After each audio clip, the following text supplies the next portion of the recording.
Welcome to episode 6 of the Can You Hear Me podcast. Today's episode is devoted to building and protecting the CEO image.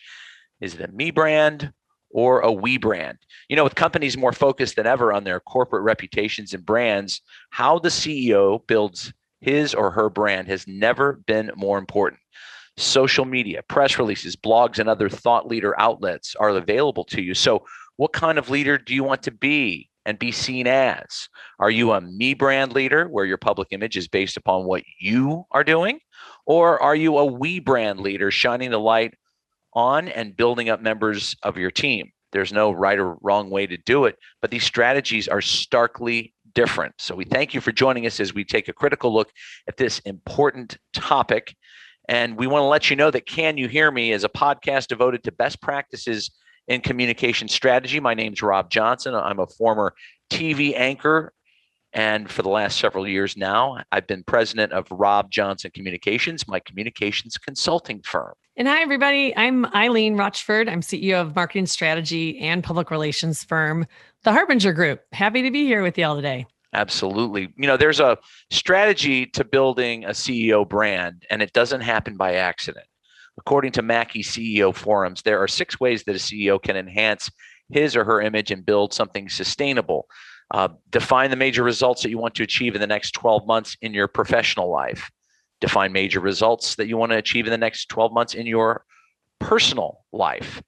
Choose 6 words that characterize what you want to be known for as a leader. Then you need to develop a CEO brand statement. I want to be known for so that I can deliver at work and outside of work. Be transparent and share your CEO brand statement with key internal and external stakeholders, and make sure that you ask for feedback on it. And focus your time, behaviors, and communication, both internal and external, that are aligned with your CEO brand. So make sure that whatever you decide you are, that you are making sure that all of your actions are heading in that direction, and your intent, you're very clear in your intent. That is some great advice. Sounds really similar to things you and I tell clients we work with every day. Indeed. No doubt about that. Yeah. I would just add a couple thoughts here, but first I want to say that, why did we pick the topic of the show today? Well, the case for executives using social media honestly has never been stronger, right? And here's the biggest reason as I see it, and this is a theme that's come up so many times in our first season of this podcast, and that is trust. So people, they just won't follow you if they don't trust you, and they can't trust you if they don't know you, right? So smart leaders get it. They can leverage social media to share their perspectives and allow people to get to know them on a grand level, by participating in social. Whereas if you're not, your options are very limited to audiences that you're probably already exposed to just because you're doing business with them. So, but getting back to your list, Rob, I'm going to add one more thing to that just for fun. I think it's critically important to pick the right external communications platform for your brand and company to share your messages, because they're not all necessary, right? And there are so many, and execs, particularly top execs like CEOs, they don't have the time to maintain all that. They just don't. So the right one totally matters. And we'll get a little more into that later when we're talking about guidance and best practices. But let's look at some research that we pulled up for the purposes of the show. According to Brunswick Group, when it comes to the social media channels that CEOs use, LinkedIn is bar none the most popular. Now, when they did this research, and it's a little stale, a little more, year and a half or so more, 44% of CEOs had some sort of presence on LinkedIn. Twitter was second. That was only 15%. That doesn't surprise me. How hard is it to keep up on Twitter? Oh, it's so hard. I mean, that's almost a full-time job. No joke. But of the top 50 connected leaders from Brunswick's research, 62% are present on one or more than one platform, which the significance of that is the choosing, right? It's both about time, but it's also about audience. Who's on those platforms that's, you got to really assess that and figure out, am I going to reach people who matter to my stakeholders or the vision of the company that I lead, those that we serve? Are they there? Yeah, those are all the kinds of questions that you want to ask. And it's also, I think, based on the CEO's personality profile, because some people may be better at the Twitter sphere than others because it is very unique, as we've already pointed out. And LinkedIn is a different audience, I think, than Twitter. So to your point, Eileen, you don't want to have somebody on 5 different platforms because there's just simply not enough time to do them or to do them well. So if you pick one or you pick 2 and you realize the reason I'm picking 2 is because I'm trying to hit 2 different audiences, distinct audiences. And so my voice might have to be a little bit different. What I post might have to be a little bit different, but I want to make sure that as it's authentic to what I do as a CEO, that I'm making sure that I'm reaching out and you can tell if you're resonating, right?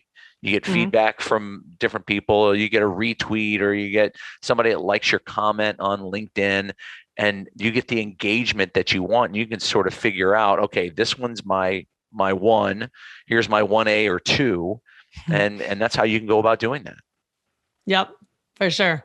Yeah. It's about audience. It's about time, for making the selection of where should you be based on, the CEO brand that you're architecting to support your corporate brand. Agreed. So here's a very interesting observation. Since 2019, and there was all this data collected about executive presence on social media as of the end of 2019, and some were released in early 2020. Rapid adoption of social media platforms by top executives took place in 2020 and have continued to take place, or has continued to take place in 2021. I'm talking like warp speed acceleration compared to the previous 2 years. It's astonishing to see how many executives, particularly CEOs, have come onto social media and how their followings have grown. It is, really, it's just and obviously we understand why. I mean, what happened with COVID, everybody's isolated. You're a CEO, you can't get in front of the people you normally get in front of, which are internally your employees and other C-suite folks, and externally your customers, your clients. You're not able to do that anymore. So what are your options? And I think that, I'm not saying anything that nobody doesn't understand here, that, data that started in 2019 is going to certainly be skewed, because if you collected it during 2020 and part of 2021, that is the whole COVID effect that is impacting how these CEOs interact with those audiences we were talking about. Yep. So all of those shifts that had to take place because of COVID, I think fueled that adoption. We all get that, no doubt. The executives needed to be able to reach their stakeholders, and honestly, rapidly. Like there were plenty of ways that they were doing that before, but they were not fast enough because of the rate of change and the speed of information, the evolving situations. So it's almost like they were pushed in this direction, for the first time, just like so many of us were pushed, technologically in new and exciting ways that, frankly, we could have been doing all along. But good to see that they're coming on strong out there on the social platforms, because I think a lot of us want to see them there. We want to hear from them. We want to get to know them better. And this is a place where we can do that. We saw, I think, some observations I'll share. A more empathetic CEO voice emerge because of that. And it's still there. It's really nice to see these folks behaving like real people, right? They're demonstrating not just empathy, but multiple dimensions of humanity because of, again, this environment that we've been living in, for the last 18 plus months, being so challenging, difficult, creating circumstances, none of us have experienced in our lifetime before. No playbook. So yeah, there's totally no playbook. But what I'm loving is how many of these CEOs are not afraid to show their true selves in that environment. And social really is the place where you can do that most consistently. You can share all the video that you want on your YouTube channel to do that. You can put it on your website, but when you're literally talking to people every day and engaging with them in social media, your true character can emerge. And that's where I see that this being just a massive opportunity, for business leaders. But one thing I also just want to point out, because of all that, data is showing now that being active in a meaningful way on social media, meaning, again, business leaders being active in a meaningful way, because it's been normalized on such a large scale, it's now expected. So that's something that increasingly people are looking for when they're evaluating, like, hey, do I want to work there? Or, hey, do I want to invest there? That becomes, that means, I think, presence on social has now taken on an extraordinarily more important role in marketing. And every executive who's still on the fence about it has just got to get comfortable with this. Well, they're also in fear. I mean, they're also in danger of being left behind too, Eileen, if they're still on the fence. And I think the other thing, and this started before COVID, but years ago, you would say, I'm, CEO at company X, and somebody would say, what is your primary focus? Well, driving shareholder value. That was 1, 2, and 3. And because the world started changing, and because more millennials started working, and because, to your point about, getting and retaining talent became an issue, that was no longer the case. And you had to have a benevolent piece, a charitable piece to what you did. You had to give people a reason. Why would I want to come work at this company? And so that started before COVID. And then I think because everybody was isolated during, the main part of COVID, that this escalated in a very fast way, as you had pointed out, because they realized that driving shareholder value isn't enough. I've got to be engaged. I've got to be active. I've got to be, a leader. I'm going to be a leader in my own authentic way, but I also need to do it in a way that people can see, hey, that leader, he or she is really making an effort. Mm-hmm. And so I think that things changed a few years back, and it was only hastened by the fact that we were all isolated for so long, and that stepping up and being active and being a presence on a social media channel, because you couldn't be a presence in public for so long, was vital. And to your point, a lot of people got it. A lot of people understand that. Mm-hmm. And a lot of people who are CEOs have enhanced their brand because of that. But for CEOs, and part of this audience that we're reaching out to are the leaders who are still, it's not really, authentic to me. Well, find the platform that's most authentic to you. Mm-hmm. And you have to do it because it's a PR battle too. You're fighting, as you so aptly pointed out, for talent. You're competing with others for talent, and you want to make sure you get the best talent in your company. Mm-hmm. And like so many things that came out of COVID, this isn't going to be rewound. We're not going to, this genie ain't going back in the bottle, right? When people have spent 18 months with unprecedented levels of access to insight and information about how CEOs think, how they act, how they conduct their business, how they share their humanity, they're not going to be okay with that spigot being turned off, right? So this is the new normal. Yeah. I don't think everybody's got to get comfortable with it. You can't. No, because the reason is everybody said, oh, we're going to return to office, initially after the new year, after Memorial Day, after 4th of July, after Labor Day. And now it's being pushed back even farther because of the Delta variant. But what happens when the other variants pop up and you're like, okay, all right, we don't have to wear masks. Now we do, now we don't. I mean, it's the ebbs and flows are so unpredictable. And I know they're frustrating to a lot of people that this is the new way people have to do business. Right. The returning to normal, there's no returning to quote unquote normal. because this is the new normal. And the new normal is, yes, we all want to return to the office. Well, not everybody, but a lot of people. And if you don't, we respect your wishes. So how do we accommodate you? If you're a good worker for us, how do we accommodate you if you have a real concern about returning to the office full time?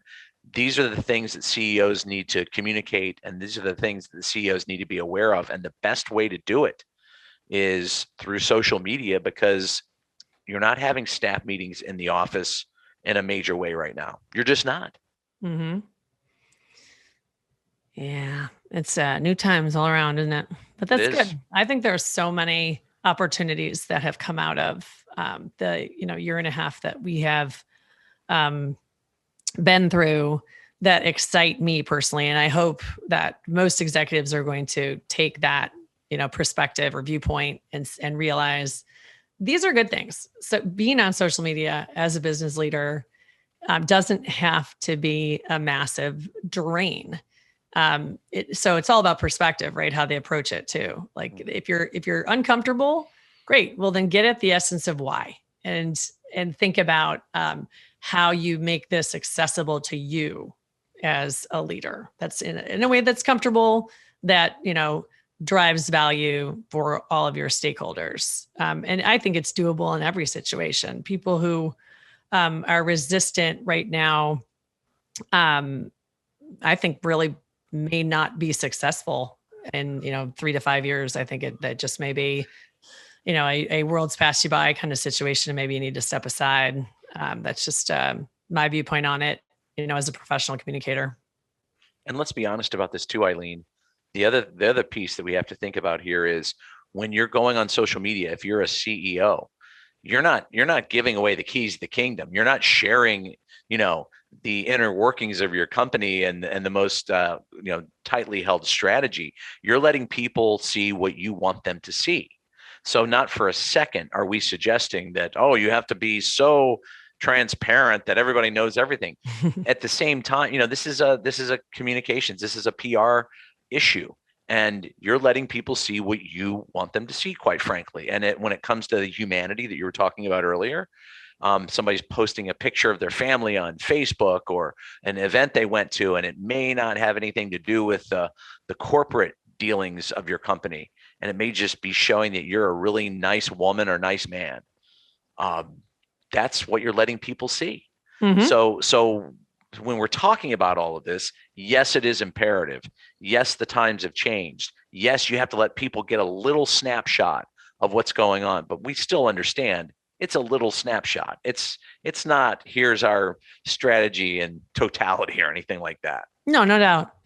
Another pushback that I get from executives I work with, I think a little less in the last, 6-8 months, but easily the 2 years prior, I heard this over and over again.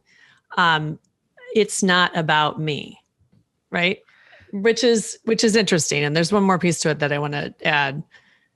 Their resistance was to be seen as a limelight stealer. That's I'm not sure about that. That's a little weird. Let me get back to that one in a second.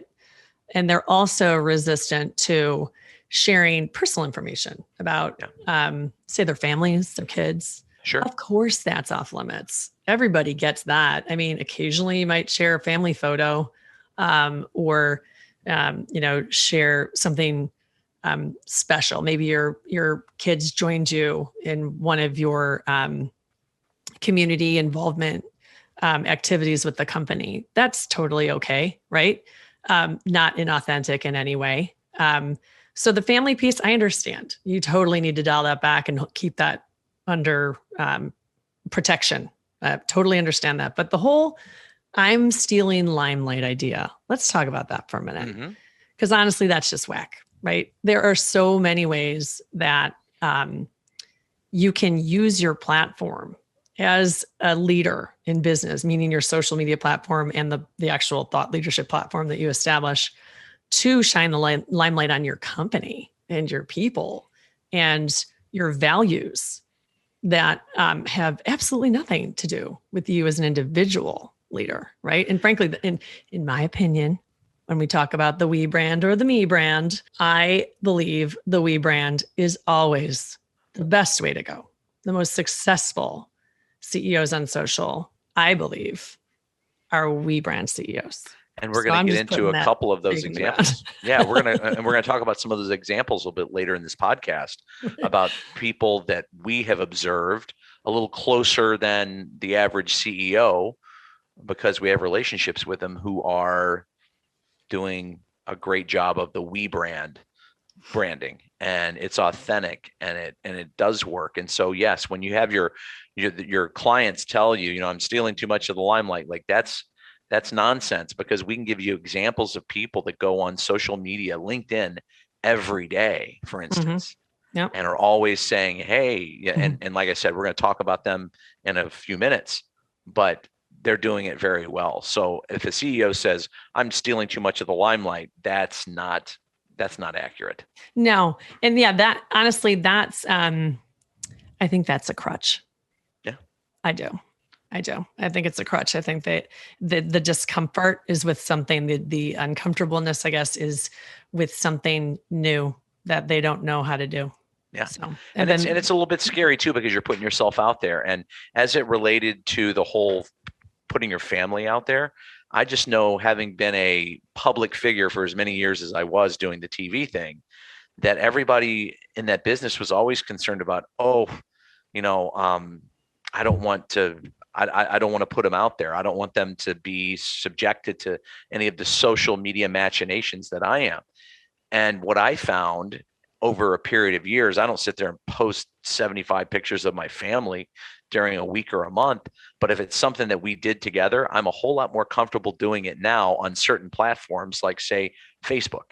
Facebook is one I could say, hey, I'm Rob Johnson, and I just created the coolest concept in the world, and like 6 people would like it. But if I said, hey, just, came back, congratulations to my son, my wife and I loved watching you play hockey this weekend, whatever, and it's a picture of us, people are tripping over themselves to comment and to like it. Well, that just gets back to the whole, like, getting to know people as human beings is so important to establish, trust that I talked about earlier. Like, if you weren't doing that, then I mean, I kind of highly doubt that you would be as understood, by these folks as you are. That's, that you need to do that to some degree. And let's talk about this too. I'm not sitting there, and I'm not trying to turn this on me. I'm just talking about the social media platforms. What a lot of people know me for is my charitable work. And it's because I did so many of them, and I would say, hey, I'm at this night, or I went to this, or here's a cause I, care about. And that was a product of it wasn't me like saying, oh gosh, I've got to post everything that I did that was charitable. It was just, this is part of my life. This is what's going on in my life. And as a result, it's so built real over time. And you still do it. That's why everybody knows it was real. You weren't doing it because you had to, because your station said, do this.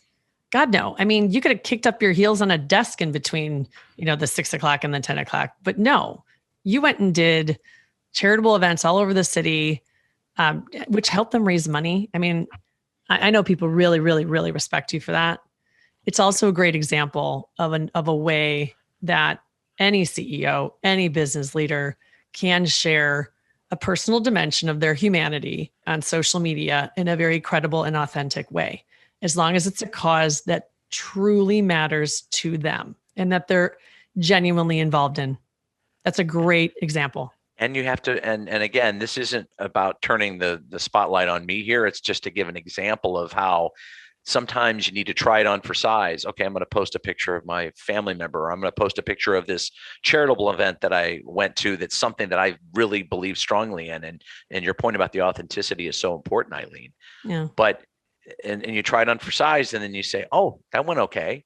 Nothing bad happened there. Okay, maybe I'd be more willing. So part of the equation here for these business leaders as they're branding themselves is trying, taking a chance here or taking a chance there. Something maybe they're saying, well, I'm not sure if I want to do that, but if I do that, let's see what happens. And if it doesn't go well, you're saying this. Then don't do it. And if it and all of a sudden, if you say, oh gosh, people are seeing me in a different light than they normally have, then I think that really enhances your brand. Step outside a little bit, your comfort zone. Don't do anything that really compromises your values. No way. but be willing to listen to maybe some of the experts on your team who are saying, hey, let's try this one. Here's why. I see its connection to the CEO brand, that we've architected for you. Mm-hmm. And this is something that's important to you and a genuine component of your life. So let's try it. Let's just see. I love that. Opening up your mind to the experts you have who are advising you, and being open to trying. It's okay to take a chance. Mm-hmm. And it's not like you're going all in on something, but it's okay to dip your toe in that water. And if it's warm and you want to dip your foot in and then your leg and then the rest of your body, then do it. And if you're like, that's too cold, I'm not into that, that's fine. But at least you take a chance. Mm-hmm. Yeah, I love that. Do we want to dig into some of our observations of top social execs who have made it onto a few of these lists? Let's do it. Okay. Let's see. So again, citing that, this one's actually from CEO Magazine in 2020. They ranked the most connected CEOs on social media. And while a lot of these numbers have changed and the people kind of come in and out due to the COVID effect that we just talked about, still interesting to look at these folks. We saw then on CEO Magazine's list that Doug McMillon from Walmart was the top ranking CEO on social media, while the top ranking female CEO on their list from CEO Magazine was Adina Friedman from NASDAQ. And that it is interesting to see, two very different industries, male and female, kind of rising to the very top. So we have Doug McMillon at number one with Walmart, which is a just humongous company, as we know. But as we sit here and round out the top five from that list from CEO Magazine, and you can see where their following is and what they're doing. Number two, Brent Saunders. He's the former chairman, CEO of Allergan, the pharmaceutical company now at Vespera. And without getting into analytics and numbers, because the way that they sort of CEO Magazine sort of graded everybody, it wasn't always like, all right, this person had the absolute most followers, so they win. It was based on other factors that we don't want to dive too deeply into because it's quite frankly a little complicated. But Instagram was Brent's preferred way of communicating. Then Ramon LaGuardia, who became Pepsi's CEO in 2018, he was number 3 on the list. And I think he was really lauded for a lot of his posts on industry issues and what was going on. You were talking a little bit about the We brand folks, and based upon what he did, that was really his sweet spot. And we'd already mentioned Adina, the 4th slot. Dan Schulman of PayPal was number 5 at the time. I think he may have actually gone up a little bit since then, but he's just mastered the sharing of video. This guy, it's incredible how much he captures of himself and being out in the world with the people in his sphere, and then serves it straight up across multiple platforms that he's on. He's got thousands and thousands and thousands of Facebook followers, and he's also successful on Twitter.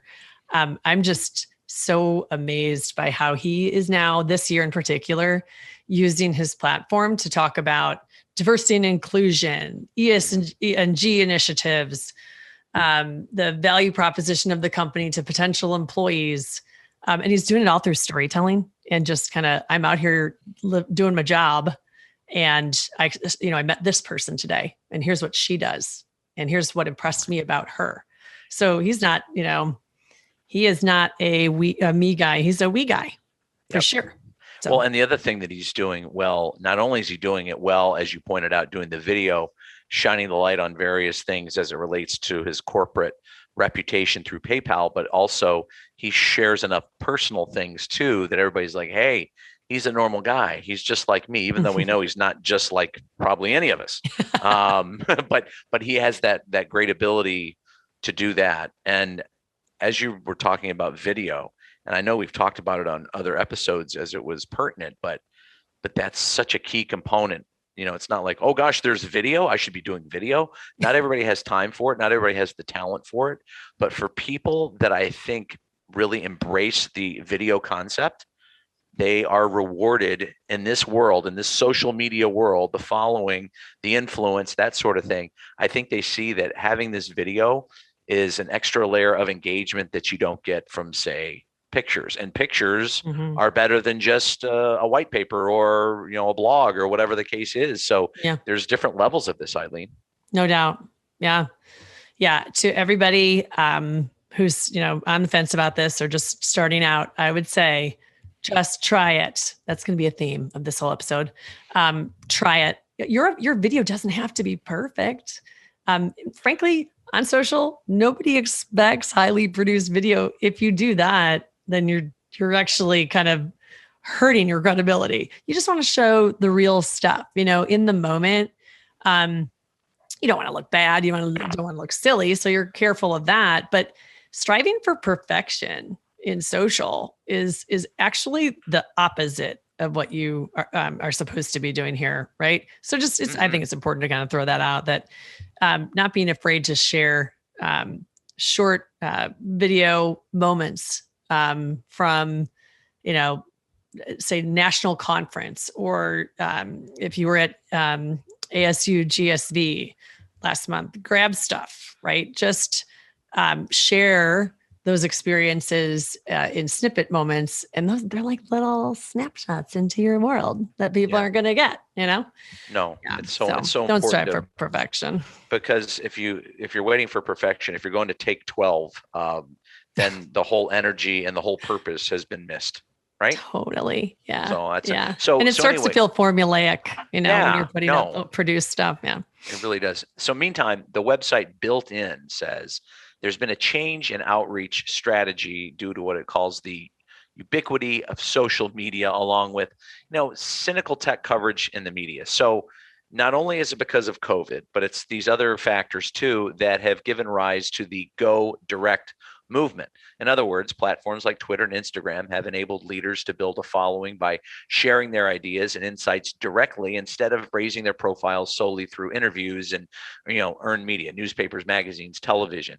And this is really important to point out because, you have a big PR team and you're like, I need to get this feature on what a great CEO I am in this magazine, or on this business television program. And that all enhances it. And on the rare occasion when you can get that to happen, then kudos to you. Good job. Way to go, team. But it's so much more effective. It's so much easier, and it's so much more in your hands, under your control, just reach out, for you to reach out directly to people. And again, as I said a few minutes ago, it's not you telling every strategy secret that you have. It's just engaging people directly. And they heard, and when people see that the CEO of this company or that company reached out directly, I think they're like, oh my gosh, that's so-and-so. And they're reaching out to me on, say, Twitter or Instagram. And as it related to, and I wanted to make one other point. I know I'm sort of going out of order here, Eileen, but you were just talking about we were talking about the use of video, and for Instagram, I think you can use up to like 45 seconds. So we're not telling somebody to go do a video that's 5 or 6 minutes long. It's like, you can give us some of your thoughts in 30, 45 seconds. They're quick hits that are little bits and pieces. And if you think of something else, then you can do that as well. But it's not hard to do. You don't have to do it in 12 takes, as I mentioned earlier, and it doesn't have to be perfect, as you said. So those are just some things to think about too. But this whole idea about going direct is so much more different than, oh, did you see the newspaper article about, the CEO and the great pictures and this and that? And this just feels a little bit more immediate. There is one form that I'll just toss in a recommendation. The LinkedIn long form article is increasingly becoming not only popular, but very effective. And, we're seeing more and more of these CEOs who are taking advantage of the long form articles to kind of share more deeply their perspectives on everything from company mission and values to initiatives that they have underway that are, maybe DEI or ESG focused. Sure. And it, they're doing it really well. So I totally encourage folks to pay attention to that and maybe add that to their toolbox, because it's one that gives you a lot of leeway, and also, when done well and right, can drive some solid traffic back to your own company website too. No question. So let's have a little fun. The name of this episode is talking about the we brand and the me brand. And I know that when we were talking about this, when we were putting together our ideas, we're having a little fun with this. So let's go there.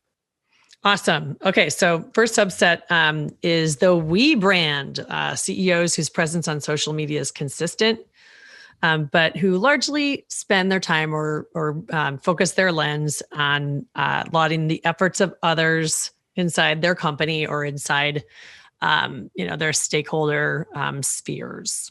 Yeah, and we've been talking about some of these. So we've been talking about some of these CEOs of humongous companies, and what I want to do right now is talk about a couple of CEOs that I know personally. One of them is Tony Hunter, who used to be the publisher of the Chicago Tribune. He is now CEO of McClatchy Newspapers, and Dave Kimball is the CEO of Ulta Beauty, and both of these gentlemen's presence on LinkedIn is significant. I'll start with Tony, who's a real kind of servant leader, and he's always shining the light on others. And every time I see something that he posts on LinkedIn, it's, hey, congratulations to our digital, editor here, or congratulations to this reporter who blew the lid off of this story in Washington, or it could be in Miami, or it could be wherever, because they have papers all over the place. And obviously newspapers now have such a important digital presence that part of the business is really growing. And so shining the light on those people, I think, enhances not only his brand for being that we brand leader, but it also shines a light on people that maybe don't get credit, maybe who aren't looking for credit. But he says, hey, I want to congratulate this person on, it could be an award, or it could be a good article, or it could be some sort of business transformation within their unit. And it's always that way. And I've seen him on webinars, and he's always making sure that the light is being shined on other people more than him. And it's completely authentic. I've known him for many years when he was at the Tribune, and he's always been that guy. And on LinkedIn, that's exactly who you see. And I think it works. And where do you see Tony being most active on social? On LinkedIn. Which platforms? LinkedIn is his most active. Yeah. LinkedIn is he anywhere else? He's on a couple. I think he has presence maybe on Twitter as well. Mm-hmm. But I mean, his real sweet spot is LinkedIn. That's where he spends most of his time, and he gets great traction, and he gets just good comments back and good engagement from people. And it's more than just, oh, I better like it because the boss did it, but he gets feedback from not only people in his own company, but people elsewhere that he knows in the professional world, who I think really appreciate what he is putting out there. And it's positive, and it's enhancing not only his brand, but his company's brand. And he's letting these other people who aren't as high up as him have their moment in the proverbial sun. Yeah, that's excellent focus. And you also mentioned Dave Kimball, CEO of Ulta Beauty. Dave Kimball, we went to college together. We were fraternity brothers, actually. And all of a sudden, Dave Kimball, he's had a great career. Oh my gosh, he's the CEO of Ulta Beauty. How about it? Yeah, amazing. And he's always had a pretty good LinkedIn presence, even when he wasn't the CEO, which he's been for less than a year now. But since he has been the CEO, he has made a concerted effort almost on a daily basis. A lot of times you can't be around people, so you have to just say, hey, congratulations to this store in wherever. They're doing great work, and here's the manager, and they'll get pictures. And then he's had a couple of occasions, not more than a couple, but he's had multiple occasions in the past few months before, sort of restrictions are popping back up due to the Delta variant, where he was able to go to a store. He was able to visit a store here or there, and he's able to take pictures with the staff and say, hey, I really appreciate what everybody's doing here, and here's why. And I just think that is a constant refrain from him. And it happens, honestly, whenever I look on LinkedIn, I'm on there almost daily just seeing what's going on or posting something of my own. And I see that, and I'm like, that is impressive. And that's authentic to who he is. And because people don't know him as well, because he's a new CEO, he's building that brand. He's letting people know this is what I'm all about. And I think it works for him. So Tony and Dave in particular are two who might not be the heads of the biggest companies you've ever heard of, but in terms of using social media and using and shining the light on others, I think it really works. But it has to be authentic to your personality, as we said earlier. And if it is, then I think people like it. And certainly the people that you're giving credit to are like, oh gosh, the CEO's not taking all the credit for him or herself. That's refreshing. And I think it makes people want to work harder for you. It's very simple in that regard. No doubt. I have to share. I'm a little bit of fangirlness here going on with my observations of Dave Kimball too. Like, I know, and not in a weird way, just so we're clear.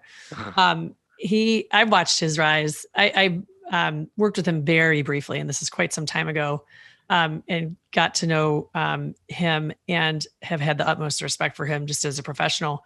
But I think it's really interesting to note that his roots as a professional have been in marketing.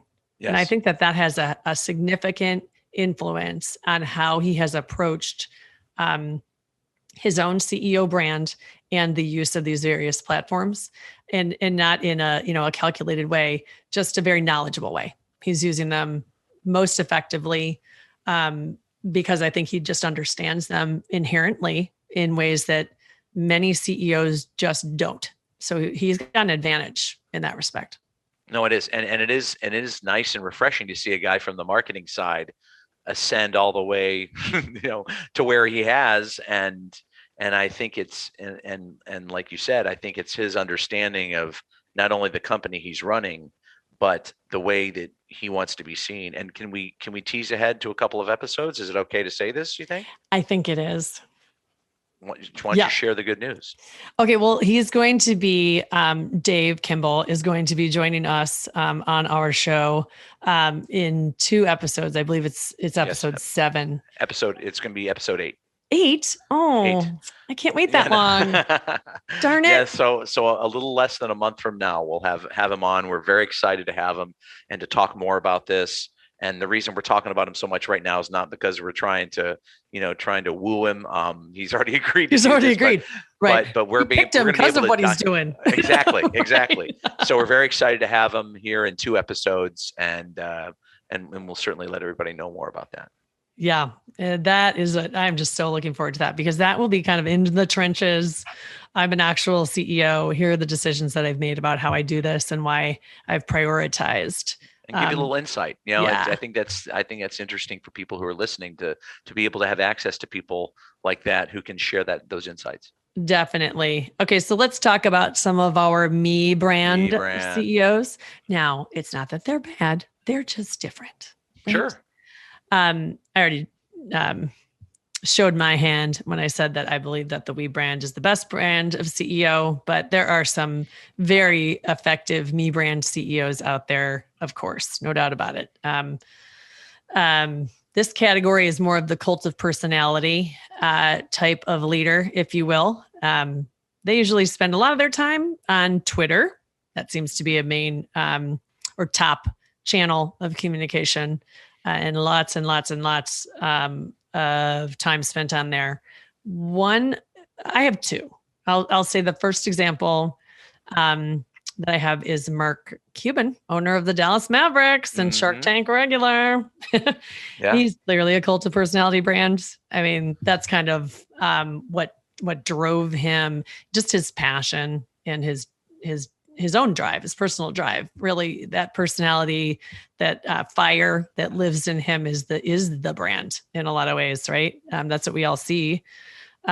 He holds his own press conferences for the Mavericks. I don't think there are many owners who do that. Correct me if I'm wrong. No. A lot of them like to just recede, to the background, right? So that's a bit different. I would say, and one comment I'd make about Mark Cuban is, probably 5, 10 years ago, he was known for the guy sitting in the t-shirt in the front row yelling at referees. Right. And it was very me brand, and it was maybe, not the image he wanted. And there's really that's changed to sort of the whole, his comportment on Shark Tank is very much, thinking through the business model and being helpful to people. So it's still about him, but he's showing a different side to himself. And now, as it relates to the Dallas Mavericks, it's a lot more of, being socially responsible and DEI and things of that nature, as opposed to, that was a terrible call, ref, which 10 years ago, that's what it was. They're both me brand. Yeah. But he's sort of changed the narrative. Yeah. It's different dimensions of his personality, really, so think of him sitting on the sidelines, fiercely fighting for a call, for his team, because he's so loyal and supportive. Well, it's interesting. He shows that same loyalty in a lot of different ways in the way that he conducts his business. Like if you're on his team, whether you're in the back office or you're on the court, if you're holding up your end of the bargain, he will be loyal to you. And that's a pretty cool thing. I mean, that makes him, in my view, more likable. Yeah. He's definitely become more likable. I think there's no question about that. Yeah. Who's your my other guy, my other me guy, I think a universally known person is Richard Branson of Virgin Group. He's my personal favorite, I have to say, of me brand CEO. I just find him so funny. Like there's so many dimensions to his personality wrapped up in his brand. And I continue to be surprised by a lot of them. He shares a lot, right? His race to outer space with against Jeff Bezos. It's that's funny. Just the latest for sure. And who he hangs out with, and his penchant for going barefoot and all kinds of things. I just find it very amusing. Well, and it's always done a little tongue in cheek too. So it's very me brand. It's very on me brand, right? Yeah. But it's also he's always doing it with a smile. He's always doing it with some humor. And it looks like, okay, I want to be the first one to get to outer space, but I'm doing it with a smile, and it's not the end of the world if I'm not. Yeah. And that's different than, our friend Elon. So things are just, Oh, so much different. Yeah. So he makes it fun and interesting while staying on brand. That's, another thing that I like about him, how he manages to pull that off so artfully. It's impressive. He really does. But the thing that's different about Sir Richard Branson is that how I think that he's almost elevated himself like just miles and miles and miles, if you will, above Virgin entirely. He's just got a mega brand as a business CEO that very few others can ever achieve. And I think to your point too, if you say Richard Branson, a lot of people go, "Oh, I know who that is." And if you say Virgin, they go, "Oh," like they know it, but they don't know it in the way that Richard Branson is. So to your point about him becoming his own kind of mega brand that exceeds his company, I would agree with you. Mm-hmm. Yeah. So we talked about this a little bit earlier, Eileen. Where these leaders are active says a lot about what kind of leadership they provide. Of course, LinkedIn, pictures and infographics of people that work for them. Twitter is keeping up with the Twitter sphere, requires a focus, a discipline, a plan, and you have to be relentless. You can't take 4 days off if that's how you're doing it. Mm-hmm. Another interesting observation. This is a shout out to Flagship Social. They did a pretty cool analysis of what resulted in the top 50 execs on social. They analyzed 400 executives on social media across 4 platforms. And those folks had to work for companies of $1 billion or more, just to give you some context for size. But what they reported was that 90% of all of those executives they analyzed had the most robust presence on LinkedIn. So that's very interesting. I mean, in one respect, it's very like, duh, but at the same time, 90% compared to how much of them have a presence on Twitter. I mean, they drag the other platforms, honestly, for CEOs seem to drag very far behind was the conclusion there. So where they are is big. Do we still want to talk about any more of our we and me folks? Yeah, I mean, listen, if you have a good we or me brand person, yeah, let's talk about it. Okay. I just want to mention, because we haven't had enough of these we's, in my opinion. Jane Fraser from Citi. I think another new to the CEO role, female, really rising in the ranks, and with all of her impressive accomplishments, particularly in banking, is a big deal in and of itself. But I like how the approach that she's taking to social.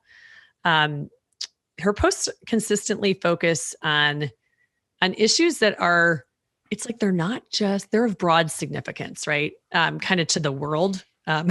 So of course, to her stakeholders, obviously, who Citi does business with, whether it's on the commercial side or the personal side, she manages to bring up issues that are of importance to the world, in how we live. And I love how she does that and then connects it to, with relevance to the banking industry, and even Citi's role. So I'll give you one example. This is very recent. This just happened, no more than like 4 or 5 days ago. She had a very popular post that was about the infrastructure bill and the infrastructure improvements that are so sorely needed here in the United States, just on a massive scale. But what she talked about was the role of infrastructure in our economy historically, and cited all kinds of data about things that I knew, but I didn't really understand on scale. How important it has been, infrastructure improvements to progress and a high functioning economy in the United States, but honestly, how long it's been since we've made major improvements to our highway systems and lots of other things, our rail systems.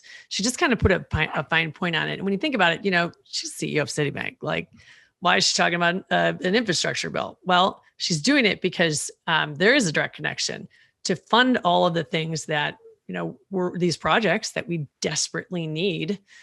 Having Citi play a big role, and they have historically, and they're going to do so again, in making capital accessible, right? There's your connection. So that's just total. That's when you go, oh, that's where, where's that?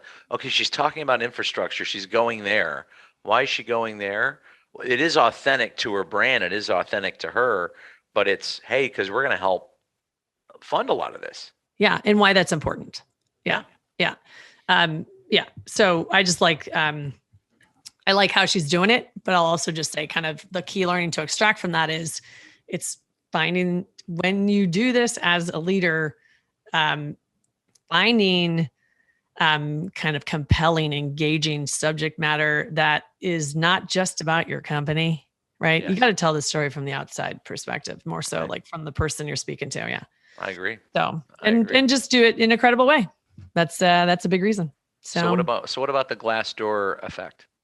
So, yep, we took a look at the top 10 CEOs from a social media engagement standpoint, and then we compared that with overall CEO ratings on Glassdoor.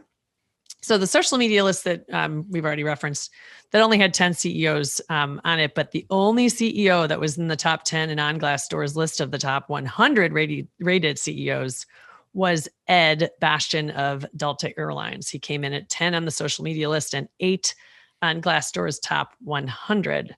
So that's interesting, right? Because you'd think that there'd be more. And maybe there would be, like in next year's list, because of the COVID effect. Maybe there would be. There could be. But there's a lot more about that Glassdoor list that we want to share as well. Yeah, and here's the other thing to think too. What we're talking about, social media versus Glassdoor, are really two different ways to assess CEOs. So the social media list refers to their effort to build their brand with external forces like customers, clients, the media, the public. Glassdoor's rankings deal with how they were rated primarily by employees and others that deal with them on a regular basis. So that's more of an internal sample size. Mm-hmm. Yeah, two different values, if you will. Yes. Right. Mm-hmm. So the best of this use their platform to elevate their stakeholder stories, in my opinion, right? Mm-hmm. Their social feeds are a spotlight on their experiences, their observations, visions, not themselves. And I think maybe what we're seeing on Glassdoor is people are recognizing that what they're being fed internally obviously is directed straight to them, and it's not the same, right? But when you look at it at the broad or the grand scale of how these folks are using social, that's kind of a different story. Mm-hmm. Again, getting back to the how do you do it well? I just think that it's inspiring with the stories of people. That's those insights.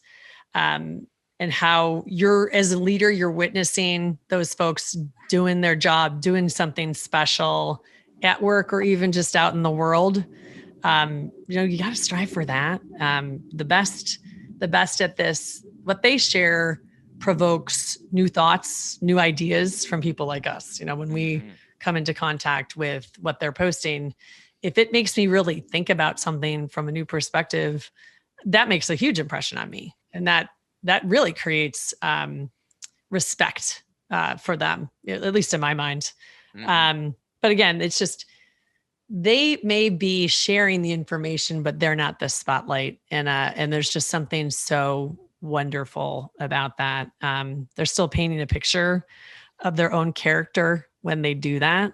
And those little glimmers, like we've talked about a few times now on the show, they're the key to building trust. And that's, they won't follow you if they don't trust you. That's right. And they want to trust you. They also want to like you. They want to feel like you're not an average man or woman, but they want that, that every man or woman feel a little bit. And that's where that, I think, comes into play. So before we wrap this thing up, what advice should we be giving to CEOs as we leave here?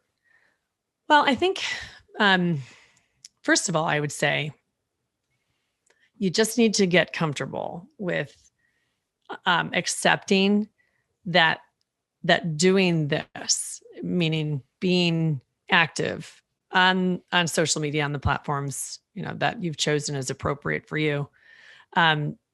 It's an aspect of leadership now. It's part of it. It's not an extra. It's not ugh, I have to do that too. Right. Seriously. Because this is where leadership gets done today in a visible way. Very visible level. Yeah. So that idea, this is where leadership gets done largely, is the shift in mindset that I would advise, people just kind of think about and sit with for a little bit and start to move in that direction. That's the first thing that I would say. I would also say, this can be really overwhelming. Don't do this alone, particularly if you have a pretty large list of responsibilities already on top of your shoulders every day. So seek the help of experts, no doubt about it. This is not the kind of thing you want to screw up, So be sure to consult and cede ownership to some degree to experts who can help you do this properly and effectively and in a thoughtful manner, and kind of map all that out, at the onset. Don't just dive in. That's a little crazy talk. Totally don't want to do that. No. And within that, start small, but be consistent, because consistency demonstrates you mean it. If you're just, popping in and out and you don't really have, kind of meaningful content to share, people aren't going to buy it. Yeah, that's really inauthentic. And then again, that's one of those things that kind of makes it works against you instead of for you, which is the opposite of what you're going for here. Absolutely. Yeah. And then there's the last thing that I always tell folks, and I fundamentally believe this. We talked about the aversion potentially of not wanting to involve personal life. That's okay, right? We get it. Right. But your personality, who you are and how you communicate and share aspects of yourself, that personality, that's crucial to your success here. You can't leave that part at the door, and don't try, because it's going to come off as really like sterile and corporate-y if you do that. Yes. So you got to lean on your personality. That's actually a bonus here, no matter what it is. Just own it, right? Bring it here and bake it in to what it is that you end up sharing. you've got to infuse that into everything that you share, all the stories that you tell, because ultimately people really like people because of their personality, and likability and getting to know you is a huge reason why you do this. And that manifests itself in different ways. If you're not a rah-rah person, they don't expect you to be a rah-rah person. If you're more, introverted, or if you're more, pensive, or whatever the case is, that part of your personality can show, can show itself as well. That's fine.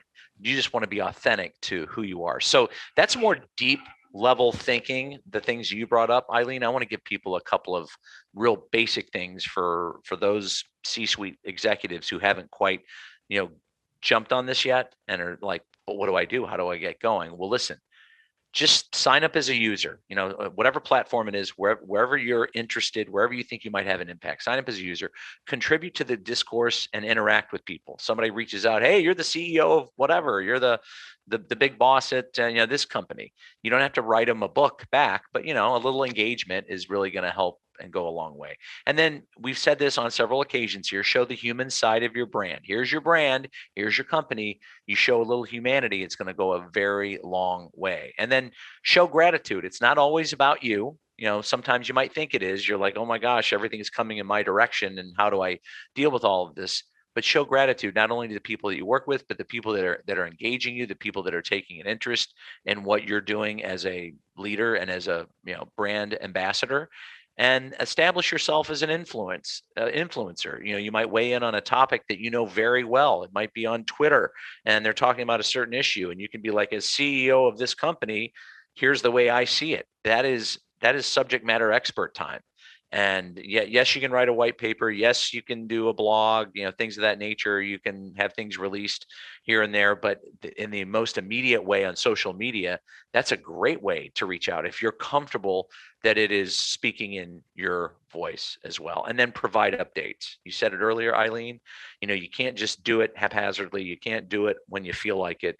You need to be mindful in providing updates and providing engagement. So those are just a couple of things for people that are really going, okay, how do I start? Mm-hmm. That's how you start. So yeah. Well, listen, we have dived in and talked about a lot of issues here today, and we want to thank everyone for joining us for another edition of our communication-centric podcast. Can you hear me? I'm Rob Johnson, president of Rob Johnson Communications. Hopefully, this will spur conversations that you may want to have with fellow executives or other company leaders about where you're going with your brand and how best to do it. And be sure to check out the show notes, because we're going to be linking to a bunch of resources in there that we talked about here, and a lot more as well. So some very practical advice. You can find it in our show notes. I'm Eileen Rochford, CEO of the Harbinger Group. Thanks for being with us today. Please join us for our next episode of Can You Hear Me? We hope you'll join us then. It was great to be with you today. Take care.